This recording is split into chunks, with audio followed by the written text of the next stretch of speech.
नमस्कार दोस्तों, आप सभी का एक बार फिर से हमारे इस चैनल अध्यात्म इंडिया में स्वागत है।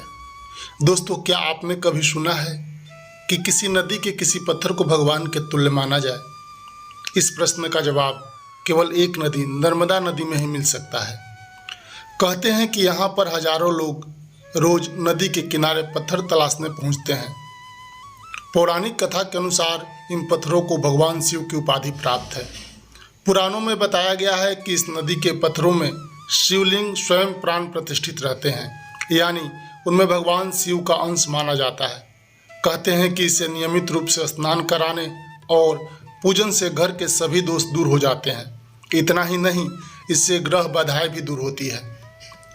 पौराणिक कथा के अनुसार प्राचीन काल में नर्मदा नदी ने बहुत सालों तक तपस्या करके भगवान ब्रह्मा जी को प्रसन्न किया था। इसके बाद उन्होंने नर्मदा नदी को वर मांगने को कहा था। कहते हैं कि उस समय नर्मदा नदी ने ब्रह्मा जी से गंगा के समान होने का वर मांगा था, लेकिन ब्रह्मा जी ने उन्हें कहा कि अगर कोई दूसरा देवता भगवान शिव की बराबरी कर ले, कोई दूसरा पुरुष भगवान विष्णु के समान हो जाए, कोई दूसरी नारी माता पार्वती की समानता कर ले, तो कोई दूसरी नदी भी गंगा के समान हो सकती है।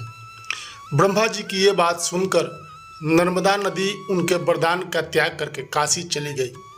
वहाँ पिलपिलार्त में नर्मदा नदी ने शिवलिंग की स्थापना की और तपस्या करने लगी। उनकी तपस्या से प्रसन्न होकर भगवान शिव ने उन्हें वर मांगने को कहा। तब नर्मदा नदी ने कहा कि बस आपके चरणों में मेरी भक्ति बनी रहे। नर्मदा नदी की ये बात सुनकर भगवान शिव प्रसन्न हो गए और कहा कि तुम्हारे तट पर जितने भी पत्थर हैं वे सब मेरे वर से शिवलिंग रूप हो जाएंगे।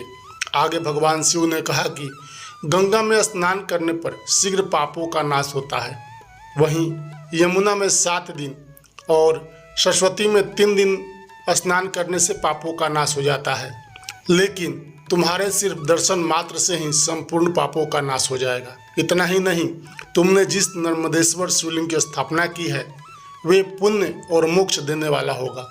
इतना सब कहने के बाद भगवान शिव उसी लिंग में लीन हो गए और शिव जी से वरदान पाकर नर्मदा नदी भी प्रसन्न हो गई। इसलिए कहा जाता है कि नर्मदा का हर कंकड़ शिव शंकर का रूप है।